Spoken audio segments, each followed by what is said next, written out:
الحمد لله نحمده ونستعينه ونستغفره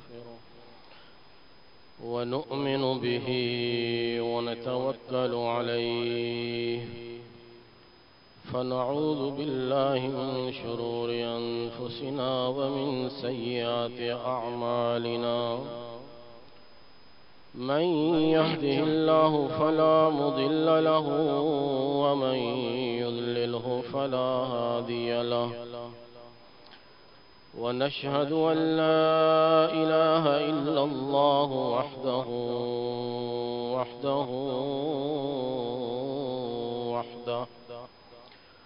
لا شريك له ولا وزير له ولا مشير له ولا معين له ولا ضد له ولا ند له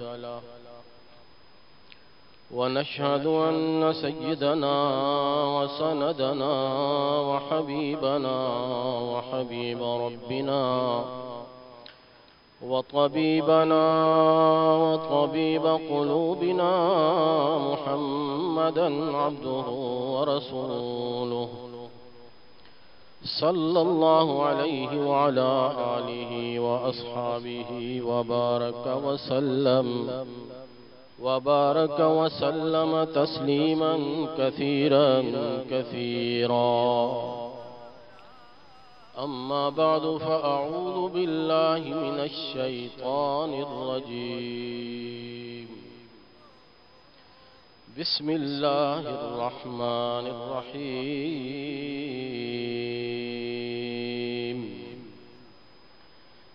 إنما المؤمنون إخوة فأصلحوا بين أخويكم واتقوا الله لعلكم ترحمون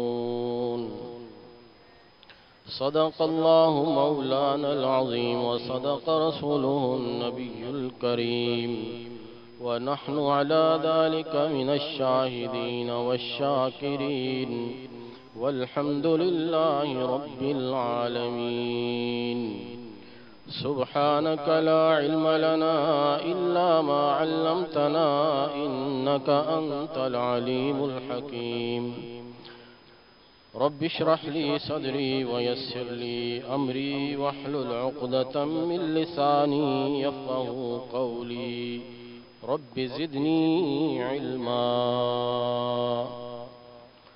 سارے بھائی بلند آواز سے درود شریف پڑھ لیجیے اللهم صل على محمد وعلى آل محمد كما صليت على إبراهيم وعلى آل إبراهيم إنك حميد مجيد اللهم بارك على محمد وعلى آل محمد كما باركت على إبراهيم وعلى آل إبراهيم إنك حميد مجيد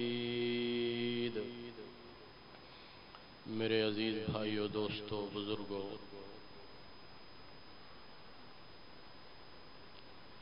اللہ رب العزت نے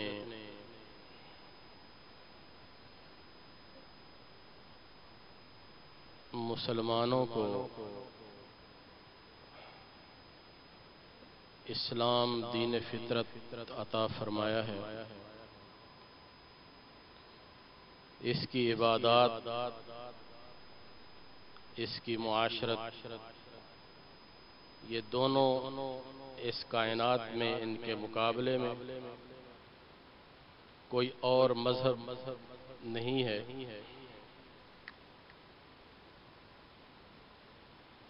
مسلمان کی شان یہ ہے جس طرح اس کی عبادت اعلیٰ ہو اسی طرح اس کی معاشرت بھی اعلیٰ ہو بلکہ میرے اور آپ کے پیارے آقا علیہ الصلوۃ والسلام نے تو یہاں تک فرمایا خیرکم خیرکم لأہلہ آپ نے فرمایا تم میں سے اچھا وہ ہے جس کے اپنے گھر والوں کے ساتھ معاملات اچھے ہیں یہ نہیں فرمایا کہ تم میں سے اچھا وہ ہے جو نماز زیادہ پڑھتا ہو روزے زیادہ رکھتا ہو تلاوت زیادہ کرتا ہو عبادات اپنی جگہ ہیں لیکن معاشرت یہ دین کا ایسا جز ہے ایسی اکائی ہے کہ قرآن کریم کا اسلوب بھی یہ ہے کہ جہاں عبادات کی بات ہے وہاں قرآن نے مطلقاً حکم سنایا ہے. نماز کی بات آئی تو فرمایا اقیموا الصلاۃ. باقی ساری تفسیر میرے آقا علیہ الصلوۃ والسلام نے فرمائی فجر کی نماز ایسے پڑھنی ہے، ظہر کی اتنی رکعت ہے، عصر کی اتنی رکعت ہے، عشاء کی اتنی رکعت ہے. زکوٰۃ کی بات آئی تو فرمایا آتوا الزکاۃ. روزے کی بات آئی تو کتب علیکم الصیام. لیکن اگر آپ غور سے دیکھیے تو معاشرت کی جہاں بات ہے تو اس کی جزیات کو بیان کیا ہے، نکاح کی جزیات کو بیان کیا ہے، طلاق کی جزیات کو بیان کیا ہے، وراثت کے مسئلے کی ایک ایک بات کو بیان کر دیا. اس کو اتنا ملے گا، باپ کو اتنا ملے گا، ماں کو اتنا ملے گا، بیوی کو اتنا ملے گا، بیٹے کو اتنا ملے گا، بیٹی کو اتنا ملے گا. کیا ہے؟ معاشرت. رہتے ہوئے، زندگی گزارتے ہوئے ایک معاشرہ افراد سے مل کے بنتا ہے، اس میں مختلف رشتوں کے ساتھ ہم پروئے ہوئے ہیں. کہیں نسبی رشتے ہیں، کہیں ایمانی رشتے ہیں، کہیں انسانی رشتے ہیں. نسب کے رشتے باپ کا، بیٹے کا، بہن کا، بھائی کا، ماموں کا، بھتیجی کا، خالہ کا، یہ نسبی رشتے ہیں. ایمانی رشتے انما المؤمنون اخوہ، پوری دنیا کے انسان آپس میں بھائی بھائی. اور انسانی رشتہ کہ ساری انسانیت وہ آدم و حوا کی اولاد ہے.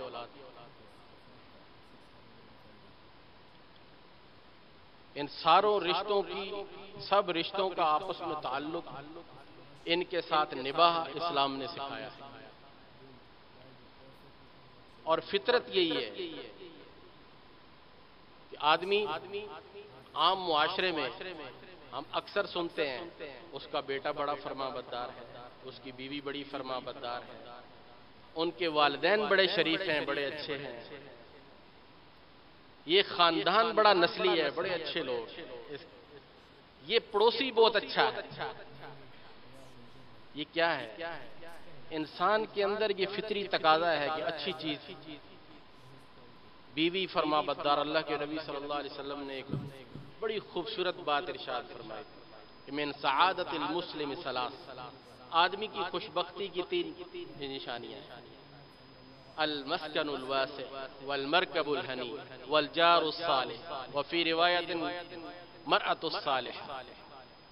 ایک روایت فرمایا کہ انسان کی نیک بختی کی، خوش بختی کی، سعادت کی 3 باتیں بتائیں. اچھا گھر ہو اس کے پاس، اچھی سواری اللہ نے دے رکھی ہو، اور اچھا پڑوسی اس کو مل جائے، نیک پڑوسی اس کو مل جائے، نیک بیوی اس کو مل جائے. یہ اس کی سعادت کی نشانی ہے. یہ معاشرتی اقدار ہیں. بڑا خوبصورت جملہ ارشاد فرمایا. قرآن کی ایک پوری سورت ہے، اس کو سورۃ الآداب بھی کہا جاتا ہے. سورہ حجرات، اسی کی میں نے ایک آیت تلاوت کی، اس کو سورۃ الآداب بھی کہا جاتا ہے. اس میں سارے معاشرتی رویوں کا ذکر ہے. تو قرآن نے ایک سورہ لقمان میں ایک وَلَا تُصَغِّرْ خَدَّكَ لِلنَّاسِ خَدَّكَ لِلنَّاسِ، کہ جب تم گھر سے نکلو، لوگوں سے ملو تو پھولے ہوئے منہ کے ساتھ نہ ملو، کھلے ہوئے چہرے سے ملو. پہلی بات، سب سے پہلا انسان کا چہرہ یہ بتاتا ہے کہ اس کا رویہ کیسا ہے. چہرہ بتا دیتا ہے، یہ چہرہ اس کا شناخت ہوتی ہے، اس کے جسچرز بتا دیتے ہیں، اس کے چہرے کا تاثر بتا دیتا ہے کہ یہ بندہ کیا کر رہا ہے. اس کے چہرے پہ تکبر ٹپک رہا ہے، اس کے چہرے پہ عاجزی ٹپک رہی ہے، اس کے چہرے سے مسکنت ٹپک رہی ہے، اس کے چہرے سے اچھا رویہ ٹپک رہا ہے، اس کے چہرے سے محبت کا رویہ ٹپک رہا ہے. یہ چہرہ بتاتا ہے. تو قرآن نے کہا جب لوگوں سے ملو تو پھولے ہوئے چہرے کے ساتھ مت ملو، اپنے خد اس کو پھلا کے مت ملو، تلک کے وجہ کے ساتھ ملو. دوسری بات، چہرے کے بعد بات کرنے کی بات آتی ہے، قرآن نے اس کا قولوا للناس حسنا، جب بات کرو تو اچھی بات کرو، خوبصورت بات کرو۔ انسان کے چہرے کے بعد جب زبان کھولتا ہے تو پھر اس کی ذات کا پتہ چلتا ہے، پھر اس کی شخصیت کا پتہ چلتا ہے، یہ پڑھا لکھا ہے، یہ جاہل ہے، یہ کیسا ہے، اور پھر اس کا عمل آ جاتا ہے۔ عمل سے انسان کا پہچان ہوتی ہے۔ ایک آدمی جا رہا تھا، اس کے بارے میں حضرت عمر رضی اللہ عنہ کے پاس ایک شخص بیٹھا، بڑا اچھا آدمی ہے، بڑا اچھا آدمی ہے۔ حضرت عمر رضی اللہ عنہ نے پوچھا، بھائی سوچ کے کہو، کیسے کہہ رہے ہو تم، کیا دلیل ہے تمہارے پاس؟ جی لوگ کہتے ہیں اچھا ہے۔ فرمایا تم نے اس کے ساتھ سفر کیا ہے، تم نے اس کے ساتھ معاملہ کیا ہے، تم نے اس کے ساتھ کھانا کھایا ہے؟ آدمی کی شخصیت کا پتہ چلتا ہے، اس سے معاملہ کرے، اس سے بات چیت کرے، اس کے ساتھ سفر کرے، کھل کی شخصیت سامنے آ جاتی ہے۔ تو خیر الناس من ينفع الناس، بہترین لوگ وہ ہیں، الناس کہا ہے، خیر المسلم نہیں کہا، خیر الناس من ينفع الناس، اور یہ بھی نہیں کہا کہ جو صرف مسلمانوں کے لیے، وہ الگ ہے، المسلم من سلم المسلمون من لسانه ویدی، لیکن انسانیت کا احترام اس کے اندر ہو، وہ بہترین آدمی، خیر الناس، جس سے لوگوں کو خیر پہنچے، اس کے پاس رشتوں کی پاسداری ہو، اس کی آنکھ میں رشتوں کے لیے حیا ہو، وہ ماں اور بیٹی کے رشتے کو سمجھتا ہو، اس کو پتا ہو کہ میرے گھر میں بھی ماں اور بیٹی ہے، اور سڑک پہ چلتے ہوئے جو بھی مجھے یہ صنف نظر آتی ہے، میری آنکھ جو دیکھتی ہے، یہ بھی میری بیٹی کی جگہ ہے، یہ بھی میری ماں کی جگہ ہے، یہ میرے بھائی کی جگہ ہے۔ یہ تین ذریعہ اصول ہیں۔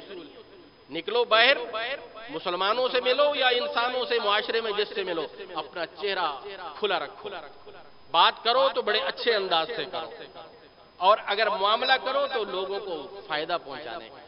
مسلمان کی شان تو یہ ہے، مسلمان جب دوسرے مسلمان سے ملتا ہے تو اس کو سب سے پہلے پیغام دیتا ہے، السلام علیکم ورحمۃ اللہ وبرکاتہ، میں تیرے پاس سلامتی لے کے آیا، میں اللہ کی طرف سے تیرے لیے رحمت بن کے آیا ہوں، میں اللہ کی طرف سے تیرے لیے برکت بن کے آیا ہوں۔ یہ مسلمان کا پہلا سلوگن ہوتا ہے جب دوسرے مسلمان سے ملتا ہے، یہ پہلا اس کو تاثر ہوتا ہے، یہ پہلا اس کا پیغام ہوتا ہے۔ مسلمان کی شان یہی ہے، السلام علیکم ورحمۃ اللہ وبرکاتہ، سلامتی ہی سلامتی، افشوا السلام۔ آج تو اسی ضمن میں بات کرتے ہیں، آج اللہ کے نبی صلی اللہ علیہ وسلم نے ارشاد فرمایا قیامت کی نشانیوں میں سے ایک نشانی یہ بھی ہے کہ سلام ترک کر دیا جائے، سلام ترک کر دیا جائے۔ آج واقعی چہرہ اتنا سخت، ماتھے پہ اتنے بل پڑے ہوئے، اور ایک محلے کے لوگ ایک دوسرے سے ملتے ہوئے کتراتے ہیں، ایک پڑوسی دوسرے پڑوسی سے سلام لیتے ہوئے، اس کا اپنا سٹیٹس، میرا اپنا، اور پتہ چل جائے کہ یہ میرے سے سٹیٹس میں نیچے ہے تو پھر تو اور ہی رویہ ہو جاتا ہے۔ السلام علیکم ورحمۃ اللہ وبرکاتہ۔ مسلمان کے لیے یہ دنیا کی چیزیں، یہ مادیت، یہ سارا کچھ، یہ آنی جانی ہے، تلک الایام نداولها بین الناس، آج تیرے پاس کل اس کے پاس، آج میرے پاس کل تیرے پاس، آج یہاں پر کل یہاں پر، کوئی پتہ نہیں چلتا۔ یہ تو اللہ کے ہاں لکھے ہوئے معاملے ہیں، تقدیر کے معاملے ہیں، کس کو کتنا دینا ہے، کب دینا ہے، کیسے دینا ہے، کس کے برتن میں کتنا ڈالنا ہے، یہ تو اللہ کے پاس ہے۔ لیکن ہمارے لیے جو حکم ہے وہ یہ ہے کہ اپنے چہرے کو کھلا ہوا رکھو، اپنے معاملات کو اچھا رکھو، دوسروں کے ساتھ ایسی معاشرت سے پیش آؤ، ایسے پیارے انداز سے پیش آؤ۔ میرے اور آپ کے آقا علیہ الصلوۃ والسلام اپنے گھر میں بستر پہ سوئے ہوئے ہیں، رات کو اٹھتے ہیں بڑے ہلکے پاؤں کے ساتھ، سیدہ عائشہ رضی اللہ تعالیٰ عنہ کی آنکھ کھل جاتی، اللہ کے رسول آپ بڑے چپکے سے اٹھے ہیں۔ عائشہ میں اس لیے چپکے سے اٹھا ہوں کہ تیری نیند نہ خراب ہو جائے۔ رحمت دو عالم صلی اللہ علیہ وسلم، ہم نام تو لیتے ہیں، نعرے بھی مارتے ہیں، محبت کا دعویٰ بھی کرتے ہیں، خدا کی قسم اپنے گھر کی زندگی دیکھ لیں، خیرکم خیرکم لأہلہ۔ بعض اوقات حالات یہ ہوتے ہیں، باہر بڑا میٹھا ہوتا ہے، گھر والوں کے ساتھ اتنا کڑوا ہوتا ہے کہ زہر سے بھی زیادہ کڑوا ہوتا ہے۔ سب سے پہلی بنیادی اللہ نے اس کو اس رشتے کو، میاں بیوی کے رشتے کو، اس کو تو اپنی نشانی بتایا ہوا، من آیاتی ان خلق لکم من انفسکم ازواجا لتسکنوا الیہا وجعل بینکم مودۃ ورحمۃ. کیا بات ہے. اللہ فرماتا ہے یہ میری نشانیوں میں سے ہے، جیسے یہ چاند، سورج، ستارے، یہ زمین کی یہ نظام، یہ میری نشانیاں ہیں. یہ میاں بیوی کا رشتہ بھی میری نشانی ہے. اللہ نے ہم نے فرمایا، ہم نے وجعل بینکم مودۃ ورحمۃ، ہم نے اس میں مودت، محبت اور رحمت پیدا کی. یہ وہ رشتہ ہے. آج میں ممبر پہ بیٹھ کے یہ کہتا ہوں کہ کوئی ایسا دن، ایسا ہفتہ نہیں ہے جس ہفتے میں 3 یا 4 لوگ میرے پاس نہ آتے ہوں. کھلا طلاق، کھلا طلاق، خانگی حالات خراب، بیوی چلی گئی، خامند نے مارا، بیوی نافرمان. میرے عزیزوں اور دوستوں، اس کی بنیادی وجہ کیا ہے؟ سب سے زیادہ ہمارے اسلامی یونیورسٹی کے ایک پروفیسر تھے، انہوں نے اس کے اوپر باقاعدہ ان کا تھیسس ہے کہ لاہور، کراچی، گجرانوالہ، راولپنڈی، بڑے شہر، سب سے زیادہ ڈائیورس کی، طلاق کی شرح ان شہروں میں. پڑھے لکھے لوگ ہیں اس لیے، دیہاتوں میں ایک پڑھا لکھا وہ کسی ڈاکٹری کی کتاب میں اخلاق کا باب نہیں ملے گا. اخلاق کا باب ملے گا تو میرے نبی کی حدیث میں ملے گا. اخلاق کی بات پتہ چلے گی، معاشرت کی بات پتہ چلے گی جب قرآن کو کھول کے دیکھے گا. ہاں، ڈاکٹر ہوں، انجینئر ہوں، پڑھے لکھے ہوں. آج ہمارے ساتھ مسئلہ یہ ہے کہ مدرسے والا دوسرے کے مخالف اور دوسرا مدرسے والے کے مخالف. یہ دونوں ایک ہونے چاہیے. ایک اچھا ڈاکٹر وہ ایک اچھا امام بھی ہو سکتا ہے، ایک اچھا امام ایک اچھا ڈاکٹر بھی ہو سکتا ہے. ایسا معاشرہ ہمیں، ایسا معاشرہ چاہیے. ہمارے اسلاف کی زندگی یہ ہے کہ ان کے پڑوس میں لوگ رہنا فخر کرتے تھے. حضرت عبداللہ ابن مبارک رحمت اللہ تعالی علیہ، ان کے مکان کی قیمت لگی 2000 دینار درہم. کسی نے کہا جی اس طرح کا مکان تو 1000 درہم کا ملتا ہے. دینے والے نے کہا بات یہ ہے میں جس جگہ رہتا ہوں اس کی جو 1000 درہم میں جو زیادہ بتا رہا ہوں اس کی وجہ عبداللہ بن مبارک کا پڑوس. عبداللہ بن مبارک کے پڑوس میں تجھے گھر مل رہا ہے اس لیے 2000 درہم کا دوں. کون؟ عبداللہ بن مبارک. وہ لوگوں کو، دلوں کو خوش کیا کرتے، وہ پڑوسی کا خیال رکھا کرتے. ایک آدمی آیا عبداللہ ابن مبارک رحمہ اللہ کے پاس، حضرت میں مقروض ہوں، قرضہ ہے میرے اوپر 700 درہم کا، تو آپ میری مدد کر دیجیے. بڑے اللہ نے ان کو دنیاوی اعتبار سے بڑا نوازا تھا. اچھا. انہوں نے ایک چٹ لکھی اور لکھ کے اس کو بند کیا اور کہا جاؤ میرے سیکرٹری کے پاس، خزانچی کے پاس، یہ لے لو پیسے. کتنے لکھے؟ اس نے 700 درہم مانگے، انہوں نے 7000 درہم لکھ. وہ گئے، نے کہا جی وہ میں نے عبداللہ ابن مبارک سے کہا تھا میں مقروض ہوں اور 700 درہم میرا قرضہ ہے، تو یہ چٹ لے لیجیے، مجھے پیسے دے دیجیے. اس نے کھول کے دیکھا تو 7000 درہم. اس نے کہا شاید لکھنے میں غلطی ہو گئی ہو. وہ اٹھ کے واپس آیا پوچھنے کے لیے عبداللہ ابن مبارک کے پاس کہ آپ نے اس بندے کی مدد کی ہے، اس نے 700 درہم مانگے ہیں، آپ نے 7000 لکھ دیے. ان کا اچھا ادھر لاؤ. انہوں نے 14000 درہم دے دو اس کو. وہ دے دیے. دینے کے بعد وہ آدمی ان کا خزانچی آیا، حضرت یہ معاملہ کیا ہے؟ پہلے اس نے 700 مانگے، آپ نے 7000 لکھے. پھر جب 7000 میں پوچھنے آیا آپ نے 14000 کر دیے. تو فرمایا بات یہ ہے میں نے نبی پاک صلی اللہ علیہ وسلم رحمت دو عالم صلی اللہ علیہ وسلم کا ایک ارشاد سنا ہے کہ جب کوئی مسلمان دوسرے مسلمان کو اچانک خوشی دے دے، اچانک خوش کر دے اس کا دل، اللہ اس کے سارے گناہوں کو معاف کر دیتے. تو پہلے جب میرے پاس آیا تو میں نے لکھا 7000. میں نے کہا اچانک اس کو ملیں گے تو میرے گناہ معاف ہوں گے. تو نے میرا کام خراب کر دیا، تو نے اس کو بتا دیا یہ 7000 لکھے. اب جب 7 اس کو ملتے تو اس کا دل اتنا خوش نہ ہوتا. میں نے 14 لکھ دیے اس لیے کہ مجھے وہاں کا مانگا، ادھر کی پراپرٹی نہیں ادھر کی پراپرٹی. ایک حدیث ہے آقا علیہ الصلوۃ والسلام نے فرمایا جو آدمی حق پر ہوتے ہوئے اپنا حق چھوڑ دے، میں اللہ کا نبی بیچ جنت کے اس کو جنت کے محل کی ضمانت دیتا ہوں. ایک اور حدیث، ہم لکھتے ہیں اپنے کیش میمو کے اوپر کہ خریدا ہوا مال واپس نہیں ہوگا. مسلمان ملک میں مسلمان ہوتے ہوئے بتانے والا کوئی نہیں ہے نا. خریدا ہوا مال واپس نہیں ہوگا. میرے اور آپ کے آقا علیہ الصلوۃ والسلام نے فرمایا حدیث. یہ ایک مرتبہ ایک بڑے عالم تھے, مجھے کہنے لگے یہ حدیث مجھے مل نہیں رہی, اور یہ حدیث میں نے پڑھی ہے, میری نظروں سے گزری تھی, میں نے وہ کتاب کا حوالہ. میں اللہ کے نبی صلی اللہ علیہ وسلم نے ارشاد فرمایا جو دکاندار جو چیز بیچنے والا اس کے پاس گاہک آیا, چیز خریدی, لے گیا, اور پھر اس کو پسند نہیں واپس لے آیا. من اقال اقال اللہ من عثراتی, یہ حدیث کے الفاظ ہیں. جس نے خریدا ہوا مال واپس لے لیا خوش دلی کے ساتھ, اللہ اس بیچنے والے کے سارے گناہوں کو معاف کر دے. چھوٹی چھوٹی چیزوں پہ اللہ دیتا ہے. یہ معاشرتی رویے. میں تو یہ کہتا ہوں کہ جن لوگوں کو ہم کافر کہتے ہیں ان کے پاس ہمارا پریکٹیکل دین موجود ہے, انہوں نے کلمہ نہیں پڑھا. میں اسی حدیث کے اوپر میں نے ایک اپنے ساتھی کو سنائی. انہوں نے مجھے کہا کہ میں امریکہ سے گھڑی خریدی تھی اور وہ 2 سال کے بعد بند ہو گئی. میں نے کہا چلو میں واپس جاؤں گا امریکہ اپنی بیٹی کے پاس, تو یہ میں وہاں جا کے اس کو ان کو دوں گا, ٹھیک کرا لوں گا, یا سیل ختم ہو جو بھی. کہنے لگے میں لے گیا.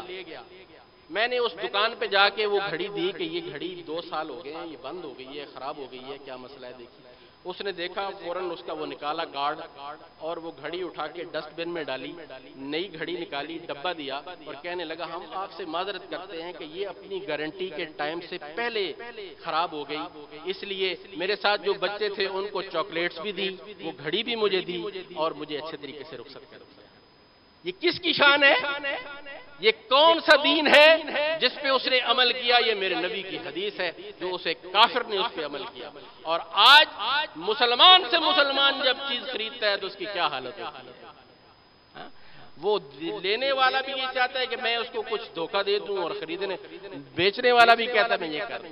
میرے عزیزوں اور دوستو, یہ معاشرتی رویے یہ درست ہو جائیں. انما المؤمنون اخوہ, یہ معاشرہ بھائی چارے کا مزاج اس میں بن جائے, اس کے اندر بھائی چارہ آ جائے. اپنے بڑوں کا, چھوٹوں کا, بیوی کا, ماں کا درجہ پتہ چل جائے کہ یہ مقام کیا ہے. امام ابو حنیفہ رحمہ کی بات کرتا ہوں. امام صاحب وقت کے کتنے بڑے امام تھے کہ اس وقت ان کے پائے کا کوئی بڑا فقیہ نہیں تھا, لیکن ماں کے لیے بچہ ہی ہوتا ہے. جتنا بڑا عالم بن جائے ماں کے لیے بچہ ہی ہوتا ہے. تو ان کی اماں یہ کہا کرتی تھی امام ابو حنیفہ سے, جب کوئی مسئلہ پوچھنا ہوتا تھا کہ فلاں مولانا صاحب جو ہے, فلاں مولوی صاحب, میں ان سے مسئلہ پوچھنے جاؤں گی. امام صاحب نے کبھی بھی اپنی والدہ کو نہیں کہا کہ اس وقت کا سب سے بڑا فقیہ میں ہوں. آپ ان کو سواری پہ بٹھاتے, سواری کو لے کے چلتے, راستے میں شاگرد ملتے, سلام کرتے, کہاں جا رہے ہیں, مسئلہ پوچھنے کے جا رہے ہیں. اور جب وہ مسئلہ پوچھتے تو مسئلہ بتانے والا امام صاحب سے ایک طرف دیکھتا سوالیہ نظروں سے کہ حضور آپ کیا فرماتے ہیں اس بارے میں. ان کے کان میں ہلکا سا مسئلہ بتا کے کہتے بتائیں آپ اونچی آواز میں, میری والدہ آپ سے پوچھنے کے لیے. میرے عزیزوں اور دوستو, ہمارے پاس بہت بڑا اثاثہ ہے. ہم جن چیزوں میں پڑھ چکے ہیں, مسلمان جس بات پہ لڑتا ہے وہ صرف عبادات, باقی معاشرت کا دین, اخلاقیات, معاشرت, معیشت, اقتصاد, میرے نبی کی زندگی کے یہ وہ پہلو ہیں جو مسلمان کی نظروں سے اوجھل ہو چکے. مجھے نہیں پتا کہ میں نے نجی زندگی, گھر کی زندگی, معاشرے کی زندگی, پڑوسی کے ساتھ, گھر کے ساتھ, بیوی کے ساتھ, بھائیوں کے ساتھ, یہ کیسی زندگی گزارنی ہے. وہ اپنی مرضی کی زندگی ہم گزار رہے ہیں. اور جو عبادات کا حقیقی بات ہے, عبادات تو ہیں ہی باہر کی زندگی کو درست کرنے کے لیے, تو اس رب کے سامنے اپنے سر تسلیم خرچ کو کم کر دو. عبادات میں یہ میسج ہے کہ تیرے باہر کی زندگی, تیری معاشرت بھی اس اللہ اور اس کے رسول کے حکموں کے مطابق ہونی چاہیے. جیسے تو نے سر جھکایا, جیسے تو نے رکوع کیا, جیسے تو نے سجدہ کیا, ایسے تمام چیزوں میں اللہ کے حکم کے سامنے سر جھکا. اور میرے عزیزوں اور دوستوں, عبادات کی معافی تو ہے, لیکن معاملات کی اور معاشرت کی. ایران کا ایک بادشاہ تھا, وہ شکار کے لیے نکلا. اس کے کارندوں نے ایک جنگل کے اندر ایک بڑھیا کی گائے پکڑ کے ذبح کر دی. اس نے بادشاہ کو پتہ نہیں تھا. اس نے ان سے کہا بھائی میری یہ دودھ دینے والی ایک ہی گائے تھی, میرا سارا زندگی کا روزگار اسی پہ تھا, آپ نے ذبح کر دی, مجھے پیسے دے دو میں اور خرید لوں گی. انہوں نے کہا جا بڑھیا کام کیا. اچھا, اس نے کسی سے پوچھا بھائی میں بادشاہ سے کیسے مل سکتا. اس کو بتایا کہ فلاں پل سے, ایک ہی پل ہے, اس کے اوپر سے اس کی سواری گزرے گی, اس پل پہ جا کے بیٹھ جا, بادشاہ آئے گا تو اس سے بات کر لینا. وہ بڑھیا بھی بڑی زیرک تھی, بڑی اللہ والی تھی, وہ بیٹھ گئی. اس نے جو بات کی بس وہ آخری بات کر کے میں بات ختم کرتا.